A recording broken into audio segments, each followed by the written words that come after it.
Welcome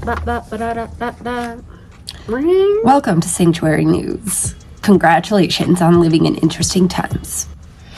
Up first, we go to our man on the street, Alexander, covering the recent protests in the area. These protests are objecting to mass deportations and ICE raids around here. Tensions rise as community members protest a recent ICE raid in Midland, gathering in downtown Odessa on March 2nd to condemn the detention of undocumented individuals as unethical. Can you tell me a little bit about the event that's happening right now? Today we're protesting for all the undocumented and documented immigrants and Mexican Americans in general that have been affected by Trump's harsh immigration policies. From how I grew up in here, Midland, Odessa, or particularly Midland, I've never seen this much division. Like, we knew it was there, but we never seen it so alive and proud. It's a shame. There's a cause to be mad about everything and anything right now. Why not be here? That's the question. Why aren't y'all here? Why aren't y'all here? That is the real question. Why aren't y'all here? We met with community activist and protest organizer Levy Berlanga. Can you tell us a little bit about what inspired you to start organizing these protests? A lot of things. A lot of people who are speaking out, and just seeing the injustices and seeing people being treated unfairly, and like especially what happened in Midland, on the south side of Midland, Texas, where people were taken away from a south side restaurant in the south side as hardworking undocumented immigrants who were taken from a restaurant without any cost. What are some misconceptions that the right has about undocumented people? That they're not paying taxes, which is a lie. All you gotta do is Google the facts, and that they're all criminals. When you do the research, and of all the sexual assault crimes that were made here in the USA, there were 70% white males who were born in the USA. For the people who are watching this newscast that want to get involved or they want to help their community, what are some things that they can do? Speak out. First of all, speak out. Notice that you're not alone. What is happening right now is going to affect generations to come. We're on the right side of history. Do not forget that, okay? We want peace. This has been Alexander with Sanctuary News. Thank you to Alexander for that report.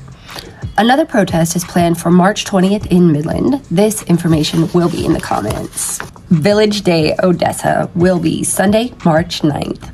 Come out to the Woodson Boys and Girls Club from 3 to 6 p.m.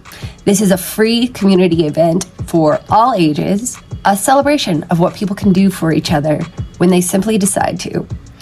I was looking at pictures to put up while I was starving, so all these pictures are of food that will be there. There will also be haircuts, face painting, hygiene packs, hiring, job applications, clothing, and so much free food. Information for this event will also be in the comments. Updating our top story from last week, measles cases have risen to 200 in the outbreak area, and a second person has died.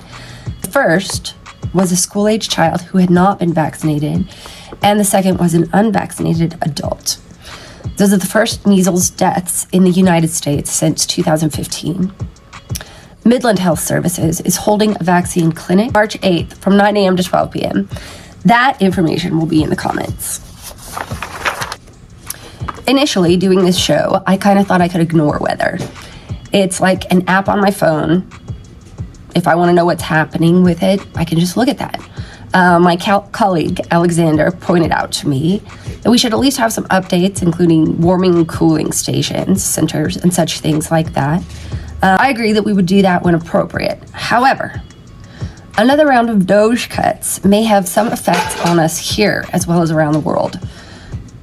Layoffs at the National Oceanic and Atmospheric Administration may have an effect on weather forecasting, including the very convenient weather apps on your tiny TV. These apps would not work without the raw data provided by NOAA and the National Weather Service, which is like NOAA's little baby. There's a possibility for major interruption of these services now and going into the future, with at least 880 layoffs, according to congressional sources. I don't know what congressional source is. I don't know for sure, but that's the information I have. I believe that things like the National Oceanic and Atmospheric Administration are worth protecting, but I don't have high hopes for that. Do call your reps and take things like this into consideration when voting. However, we need people to become, in my opinion, we need people to become less dependent on things like this that we take for granted and protect us and the people around us. I think if we want to be protected and we want to protect the people around us, we have to start building those systems for ourselves. I would urge anyone who has an interest in weather to become a bit of an amateur weather person themselves.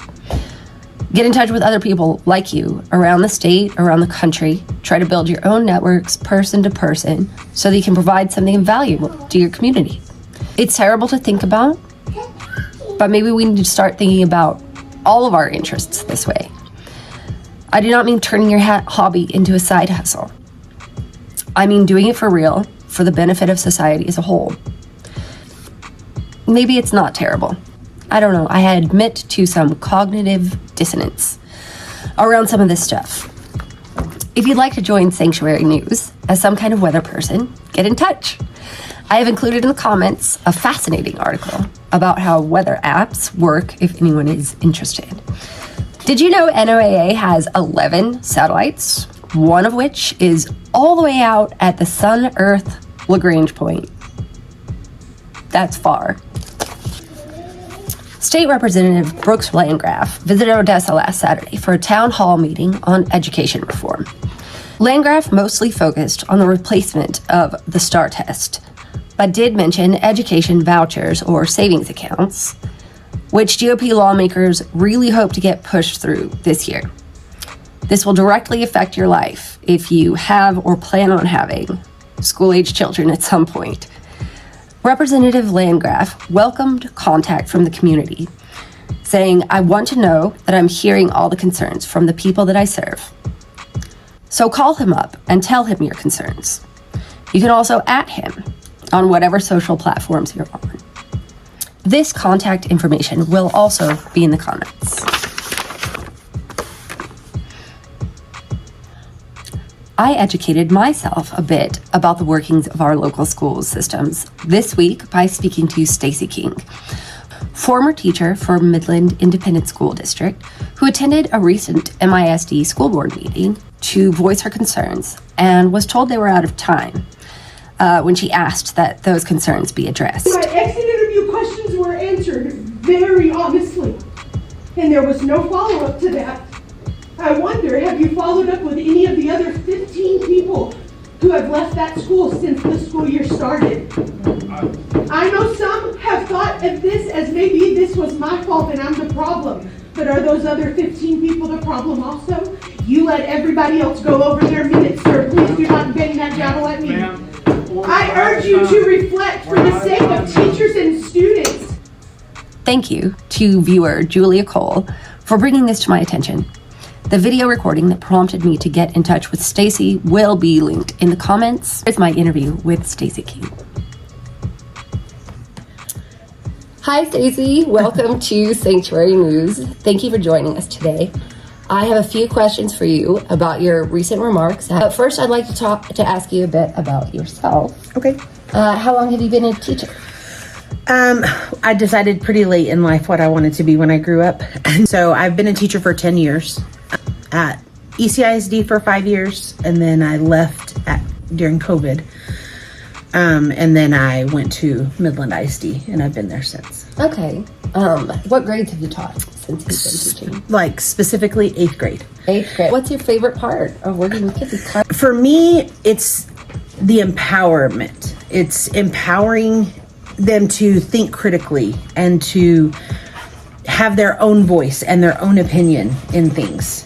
So what prompted you to speak up at the meeting on February 25th? I was prompted really to speak about the treatment of teachers and the teaching environment, really because I've witnessed firsthand the challenges that educators face in the classroom daily, from overwhelming workloads to inadequate support from administration, just a lot of that. And it's become clear that many people in the general public have no idea what is going on. I really just wanted to kind of be an advocate for teachers. So in your remarks, you mentioned receiving scripts and materials that teachers are supposed to use.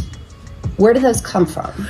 We would meet every day as a PLC, the group, the 8th grade English teachers meeting, Okay. you know, each subject area. And the point of that meeting is to discuss as a group what we're going to cover, you know, what lessons, what are we going to do, work together, talk with each other, everybody bring their ideas, and we create lessons that way. That's not how it's going. It's the department chair brings in a lesson and she has it already made up on slides and already done up. We go through the dialogue that she has written out, the questions that. So this technique works sometimes, maybe in some situations for some people. I think for people who don't know how to make a lesson, who don't know what's frustrating. Starting teachers, maybe. Right. To kind of help them figure out what it is that they're doing. But to make everybody teach that way, it's crazy. I even had a meeting with the principal. I said, I understand you bring up in every meeting, and we're an F campus, you know, this year. Goddard was an F campus. What does that mean? It's the rating from the state of Texas. Okay. So when they take the STAR test, they get rated. And if you don't make a certain grade, there's A campuses, B campuses, you know, whatever, all the way down. So the kids last year didn't do well enough. So this year the school is an F campus. But here's the thing, and I told her this, we may be an F campus, but we're not all F teachers. Look at the data. My kids passed the STAR test last year with a 78% passing rate of the kids that I had. So if anything, I'm a C+ teacher, or to just put us all in a box, and to say this is how you're going to teach. They don't need somebody new coming in and writing them a script and telling them how to teach something and what to say.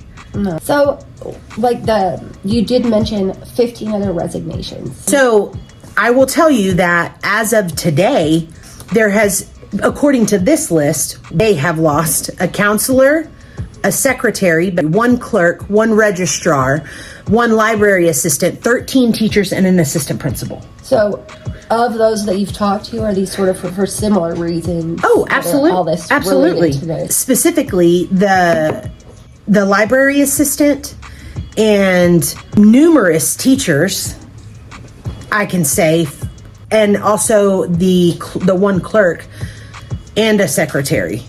I know those people specifically quit because of the principal. Okay. So when you know there's an issue, who loses this many people at one school in a school year? You had said you got labeled insubordinate and you got disciplined in some way, or warned. For instance, we would be told one thing, but then the district coordinator would come in and say something else, and they were total opposites. Okay. So teachers were voicing their concerns. We were in a staff meeting, and I mentioned I was bringing up the books, the novels that we read, telling us to use this one specific textbook as our main resource because the district paid for it. But in that textbook, this particular novel is in the 8th grade, curriculum. Yet on the district handout for the novel list, that book was on the 7th grade reading list and said that it was below grade level. Okay. Which would mean that it's at least 6th grade or below. But yet they're going into teachers' classrooms saying, "Oh, why are you doing this? This is this is below grade level. This is this.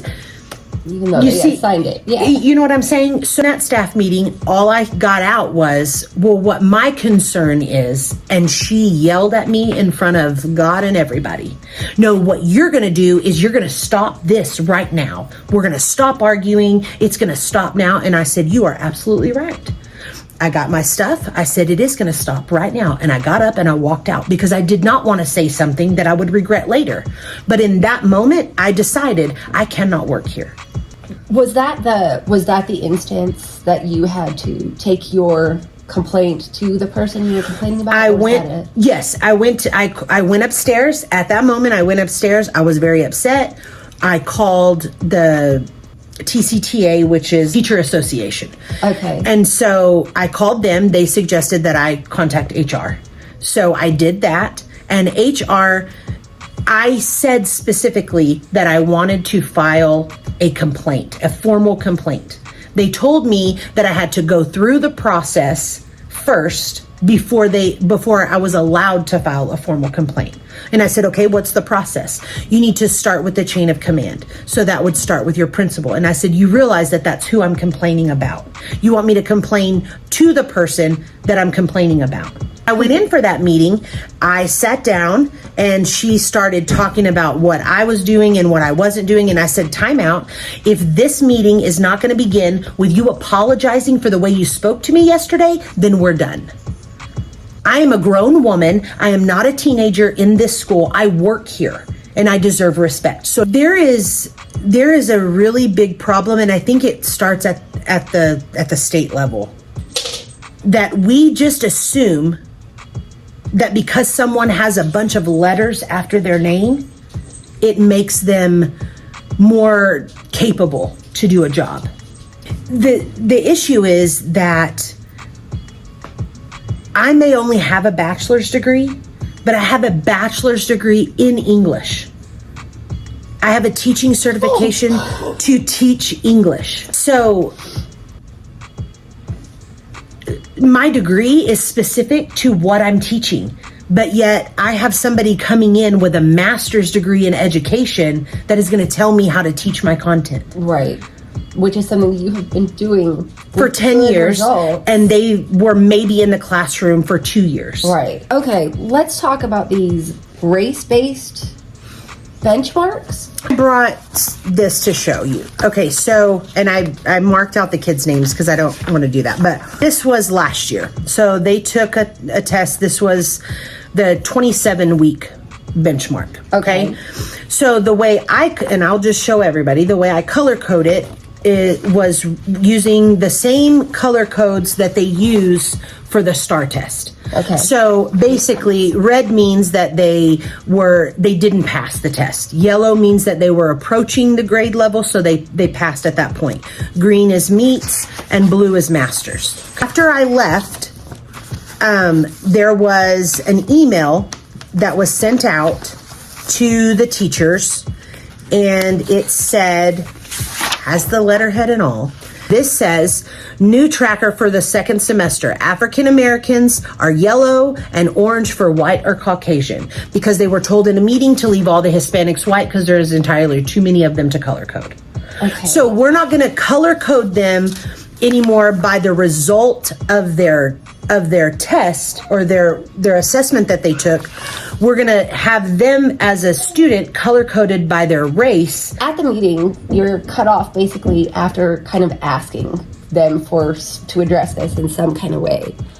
Did any other speakers get their comments addressed by the? I don't think. I mean, not in that moment.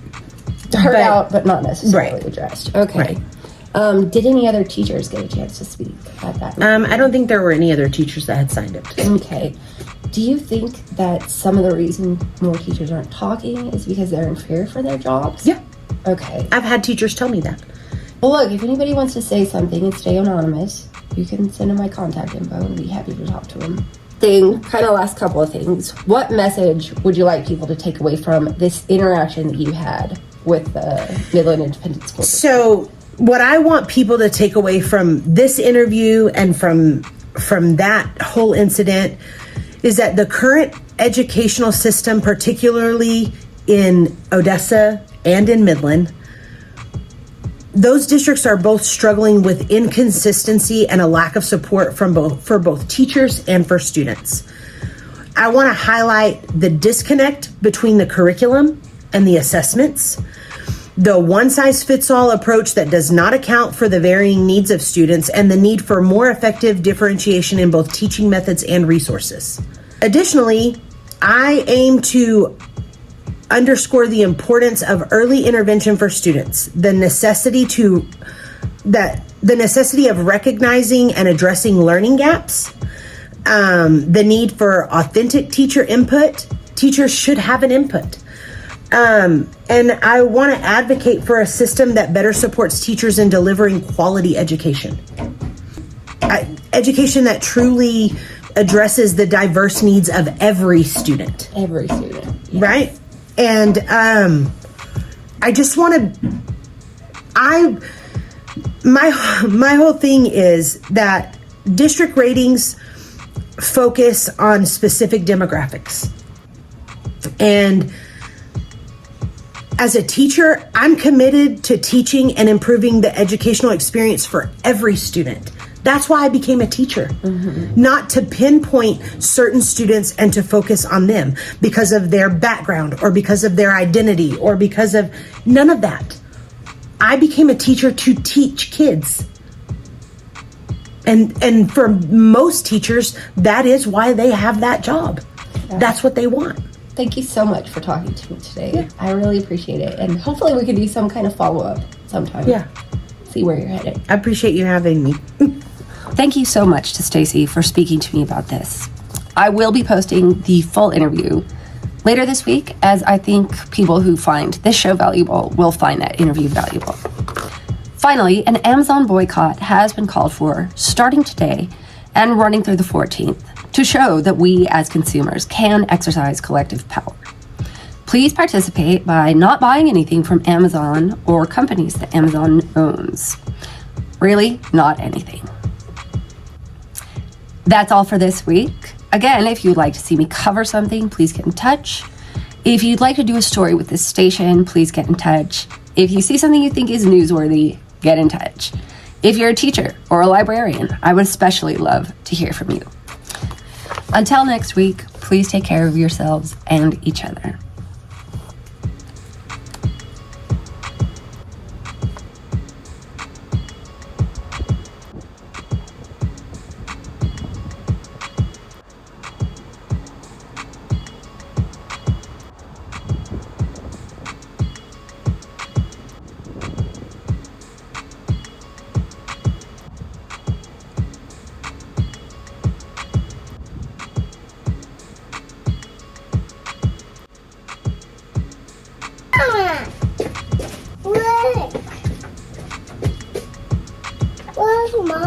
That's beautiful. Hira did this.